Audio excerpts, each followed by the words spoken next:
छत्रपती शिवाजी महाराजांची समाधी ही लुप्त असण्याचा काळ जर आपण बघितला तर तो जवळपास 180 वर्षाचा आहे. म्हणजे 1749च्या सुमारास छत्रपती संभाजीराजांचे पुत्र शाहू महाराज यांचं निधन झालं. 1761च्या सुमारास माझ्या माहितीप्रमाणे ताराराणींचं निधन झालं. आणि तरी हा प्रश्न निर्माण होतो, या संपूर्ण काळामध्ये उल्लेख कुठेच नाही छत्रपती शिवाजी महाराजांची. त्यानंतरच्या काळामध्ये छत्रपती शिवाजी महाराजांची जयंती निर्माण झाल्याचे उल्लेख आहेत. इतिहासाचे प्राध्यापक बसले असतील इथे, इतिहासाचे विद्यार्थी बसले असतील. आम्हाला समाजशास्त्रीय हा प्रश्न पडतो की मग का ही प्रेरणा नव्हती, की ही प्रेरणा दाबली गेली होती, की ही प्रेरणा विसरली गेली होती, ही विस्मृतीत गेली होती. आणि मग जेव्हा 1869 मध्ये महात्मा ज्योतिराव फुले सर ती समाधी शोधतात, त्या समाधीवर फुलं वाहतात, पुढल्या वर्षी शिवजयंती ही साजरी केली जाते. हिराबागेतच सभा ठरली होती आणि माझ्या माहितीप्रमाणे चाफळकर स्वामी त्या सभेचे अध्यक्ष होते. ही हिराबागेत झालेली सभा आहे. आणि त्यानंतर महात्मा ज्योतिराव फुले हा पहिला पोवाडा लिहितात छत्रपती शिवाजी महाराजांचा. त्या पोवाड्याची जर प्रस्तावना बघितली तर या प्रस्तावनेत फार महत्वाची गोष्ट महात्मा ज्योतिराव फुलेंनी लिहिलेली आहे की ती म्हणजे सर्वसामान्यांना हा राजा कळावा, हे छत्रपती कळावे, या हेतून त्यांनी लिहिली. आणि मग म्हणूनच या परिप्रेक्ष्यातून जेव्हा मी शिवचरित्राकडे पाहतो तेव्हा मला छत्रपती शिवाजी महाराजांचा राज्याभिषेक ही सर्वात महत्वाची गोष्ट भासते. ती अशासाठी की ती केवळ एक राजकीय क्रांती नव्हती, ती एक फार मोठी सामाजिक क्रांती होती. यासाठी आता तुम्ही म्हणाल राजकीय क्रांती, मी सगळ्यांनी आतापर्यंत वाचलंय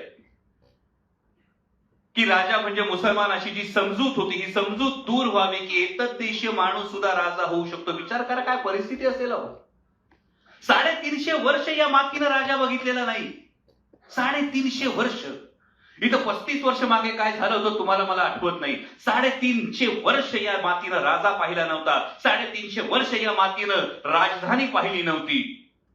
म्हणजे जे काही आग्र्याच्या भेटीला छत्रपती संभाजी महाराजांना म्हणजे युवराज शंभूराजांना घेऊन छत्रपती शिवाजी महाराज गेले होते, अनेकदा माझ्या मनात हा प्रश्न पडतो की महाराज नेमके शंभूराजांना का घेऊन गेले असतील. उद्याच्या राजाला राजा काय असतो, राजधानी काय असते, राज्यकारभार काय चालतो याचं बाळकडू देण्यासाठी तर घेऊन गेले नसतील. आणि मग जेव्हा ही घटना घडते तेव्हा ती राजकीय क्रांती असते, पण त्याबरोबरीनं सामाजिक क्रांती फार मोठी आहे ही लक्षात घेणं गरजेचं आहे. काल, आज आणि उद्या सुद्धा ही घटना लक्षात ठेवणं फार गरजेचं आहे. म्हणजे राजा शिवछत्रपती मालिका जेव्हा मी करत होतो तेव्हा त्या मालिकेमध्ये तो प्रसंग चित्रित करताना अजूनही म्हणजे 2000 मला वाटतं 2018 मध्ये मी ती मालिका केली होती. 18 नाही 2008 मध्ये ती मी मालिका केली होती. आजही तो प्रसंग तसाच्या तसा माझ्या डोळ्यांसमोर आहे. आणि तो म्हणजे छत्रपती शिवाजी महाराज राजदंड हातात घेऊन त्या सिंहासनासमोर वळतात. मला वाटतं त्यावेळेचं मालिकेचं जे काही टायटल पेज होतं तेव्हाची ती गोष्ट होती. आता ही घटना सामाजिक क्रांती का हे लक्षात घेणं गरजेचं आहे. कारण तोपर्यंतचा प्रत्येक हिंदू राजा ही राज्याभिषेकाची शपथ घेत असताना हा धर्मदंड, हा राजदंड त्यांच्या धर्मगुरूच्या हातात दिला जात होता. आणि राजा शपथ अशी घेत होते की माझा राजदंड मी माझ्या धर्मगुरूच्या हातात देतो आहे आणि जर माझ्याकडून काही अनुचित प्रकार घडला तर माझा धर्मगुरू माझ्या मस्तकावर या राजदंडाचा प्रहार करून मला पदच्युत करेल. ही शपथ होती राजाची. याचा अर्थ काय होता? सत्ता कुठली वर होती? धर्मसत्ता ही राजसत्तेच्या वर होती. राजाला पदच्युत करण्याचा अधिकार हा धर्मसत्तेच्या हातात होता. आणि छत्रपती शिवाजी महाराज सामाजिक क्रांती त्यासाठी मला वाटते की राजदंड स्वतःच्या हातात ठेवलेला आहे आणि ही प्रेरणा दिलेली आहे की धर्मसत्ता ही राजसत्तेच्या डोक्यावर नाही तर धर्मसत्ता आणि राजसत्ता एकमेकीच्या खांद्याला खांदा लावून रयतेच्या कल्याणासाठी राबत राहतील. ही सामाजिक क्रांती. आणि मला वाटतं माझ्यासाठी हा सर्वात मोठा प्रसंग शिवचरित्रातला माझ्या काळजावर कोरलेला आहे.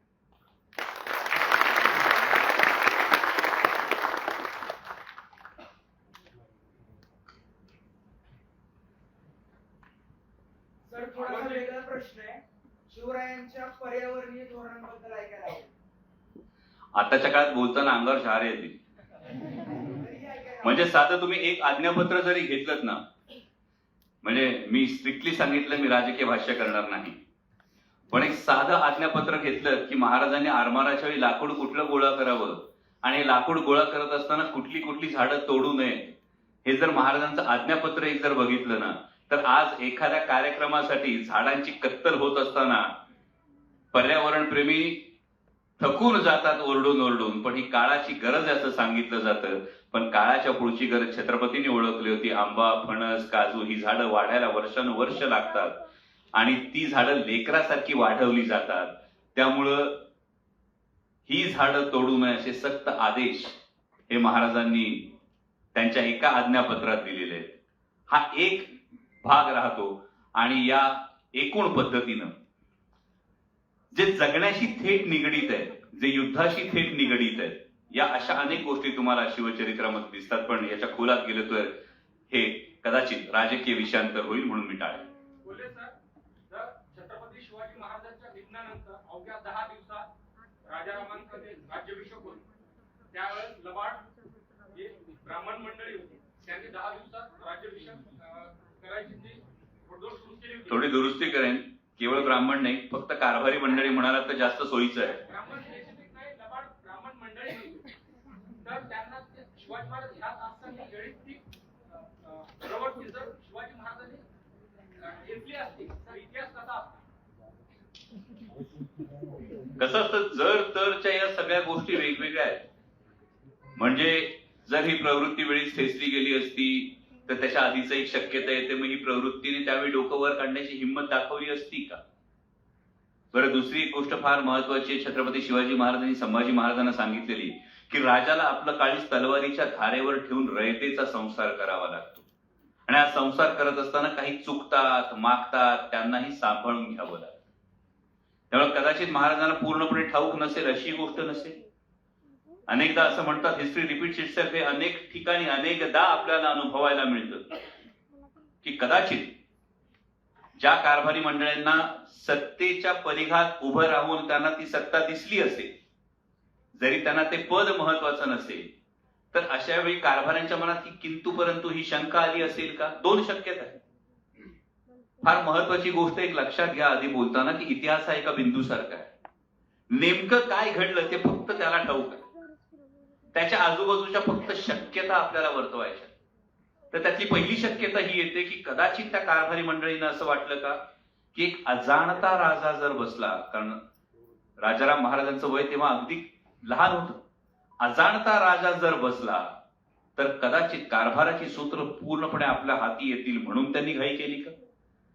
जर युवराज शंभूराजे जर छत्रपती झाले तर आपले जी आमिष आहेत, आपले जे काही मनोरथ आहेत, ही सफल होणार नाहीत म्हणून त्यांनी घाई केली का?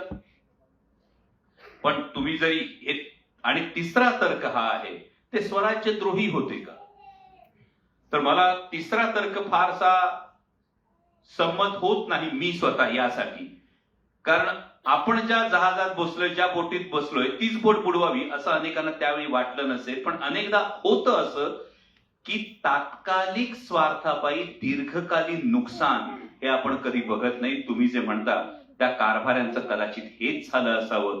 तात्कालिक स्वार्थापायी दीर्घकालीन आपलं काय नुकसान होऊ शकतं याचा त्यांनी विचार केला नाही आणि त्यामुळे या सगळ्या गोष्टी घडल्या. परंतु हे जर महाराजांना त्याची सुरुवातीलाच कल्पना आली असती तर महाराज पॉलिटिकली किंवा स्वराज्य दृष्ट्या इतके, ज्याला आपण एक श्रूड लीडर म्हणू शकतो, तर अनेक इतिहासकार असंही मानतात की साक्षात स्वराज्य संकल्पक शहाजी महाराज साहेब जरी स्वराज्याच्या विरोधात तलवार घेऊन उभे राहिले असते तरी महाराजांनी तलवार म्यान करण्याआधी दोनदा विचार केला असता. इतके महाराज थेट स्वराज्याचं ध्येय पाळणारे होते आणि त्यामुळे मला वाटतं ही प्रवृत्ती तेव्हा आली असती तर चित्र हे वेगळं झालं असतं.